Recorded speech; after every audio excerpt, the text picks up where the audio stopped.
Click with care.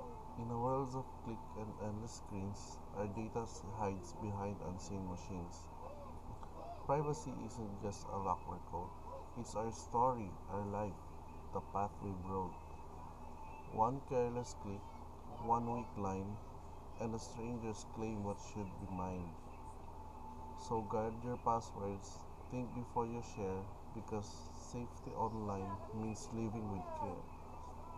Security is more than tech to trust. It's a duty, shield, a digital must.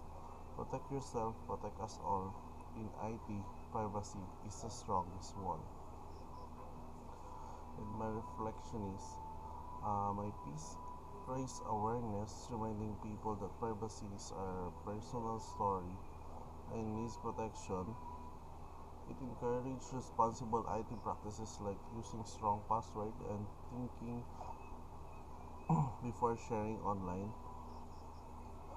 The short powerful the short powerful message can inspire others to be cautious and value security in their daily digital lives. Thank you, ma'am.